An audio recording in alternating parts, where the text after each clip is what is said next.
Hi, I'm Dr. Jennifer Chandler in the Leadership and Integrative Studies Unit at Arizona State University.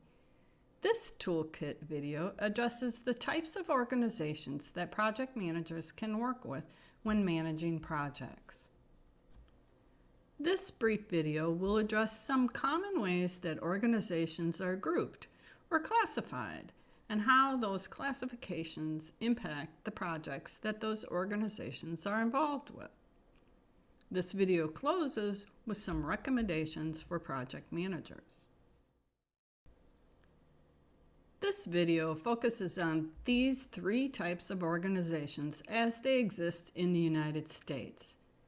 Each nation has its own laws that govern the types of organizations that are allowed, and it's beyond the scope of this short video to attempt to define those for all nations.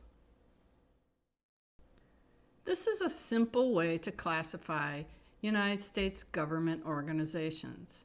Of course, there are vast differences among the various governmental organizations, not just because their levels differ, but because their missions and their goals differ as well. Again, that level of complexity is beyond what we can cover in this short video. Suffice it to say that there are U.S. federal, state, and local laws and policies that govern or at least impact project management. For example, the Program Management Improvement Accountability Act was passed in 2016, and it addresses the entire U.S. federal government.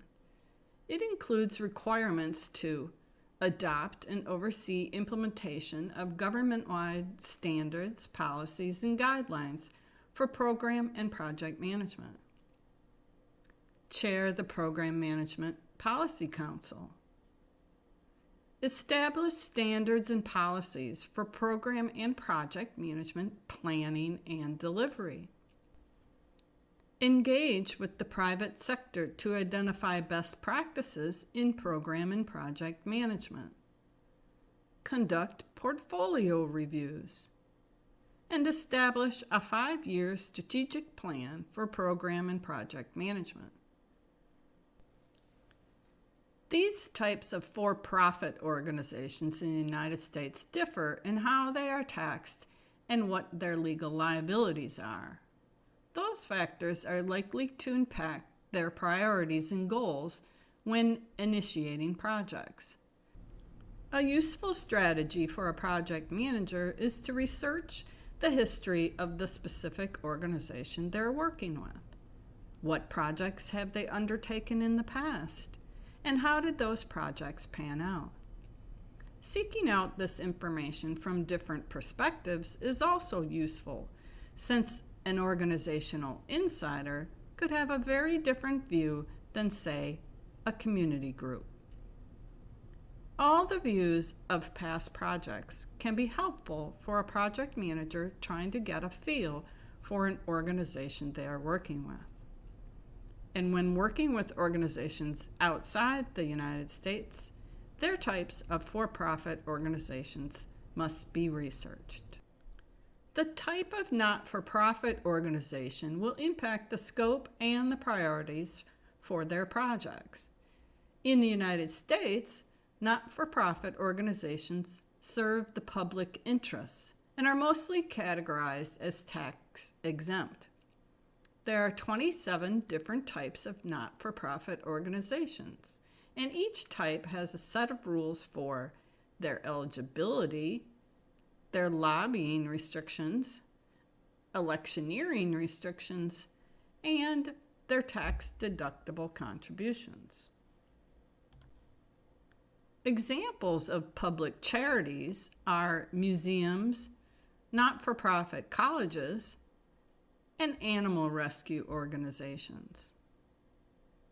Foundations typically exist to fund other not-for-profit organizations, and foundations are usually established by wealthy individuals or businesses. Social advocacy groups typically receive donations or membership dues and they engage in lobbying and efforts to educate the general public about their cause. Trade organizations exist to improve business conditions for their members. As an example, the Project Management Institute is this type of organization.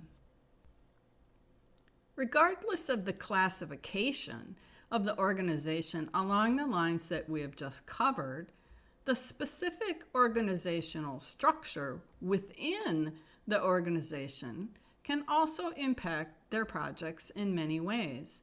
So it's valuable for project managers to know what kind of a structure the organization they are working with uses. This brief video can only provide simple examples of the possible impacts. A hierarchical structure has a recognizable pyramid shape org chart in which people who have more decision-making authority appear at higher levels in the chart. This type of structure can offer project managers quick access to decision makers, but their decisions can sometimes be limited and less than optimal because they don't possess some specialized knowledge. A functional structure looks similar to the hierarchical org chart, but it's also characterized by functional specialization so that each functional area can innovate and improve their specific organizational processes. This type of structure can result in project managers who must seek out approvals or permissions from several different functional decision makers, each of whom only cares about how the project impacts the area that they are responsible for. A flat structure is often something that small organizations adopt when starting out, but these structures can be cumbersome when organizations grow. So some sort of other structure frequently starts to develop to make decision-making and information sharing more efficient. A divisional structure is common in large multinational organizations. Each division operates its own internal support units, which allows for faster innovation, but it's also duplicative and can be more costly. Project managers working with these organizations could find similar projects initiated by different divisions that have conflicting objectives. There can be competition within the organization that can impact the project's goals and objectives. A matrix structure often looks well organized on a screen because it simply consists of rows and columns. But the timing of all the shifts of employees from belonging from one matrix node to another can feel anything but well organized inside such organizations. Thus, this structure is more dynamic and fluid, yet they are bounded by the limitations that exist in the kinds of relationships that people form when working together. The fluidity of these structures will certainly impact the organization's projects. A team-based or projectized structure is one that relies on project teams to generate organizational value.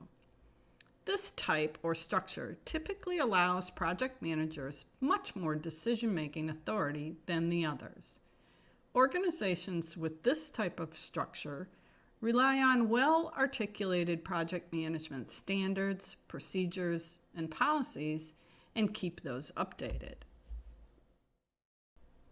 A network structure can be thought of as a mashup of all these structures put together because each organization can choose their own rationale for organizing any nodes in their network structures that they want.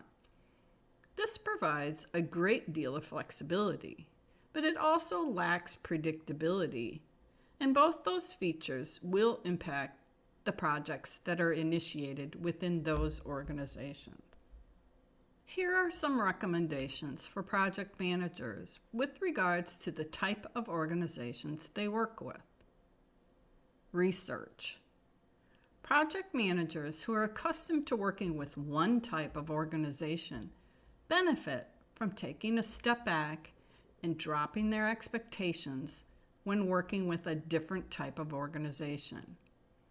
Gathering the relevant background information will benefit any project manager when stepping into a new situation working with an unfamiliar organization type. Time. The other side of this recommendation is that organizations initiating projects must allow time for the project managers to get themselves up to speed, not just on the particulars of the immediate project, but on the organization as well. That wraps up this toolkit video. I'm Dr. Jennifer Chandler in the Leadership in Integrative Studies at Arizona State University. Thank you.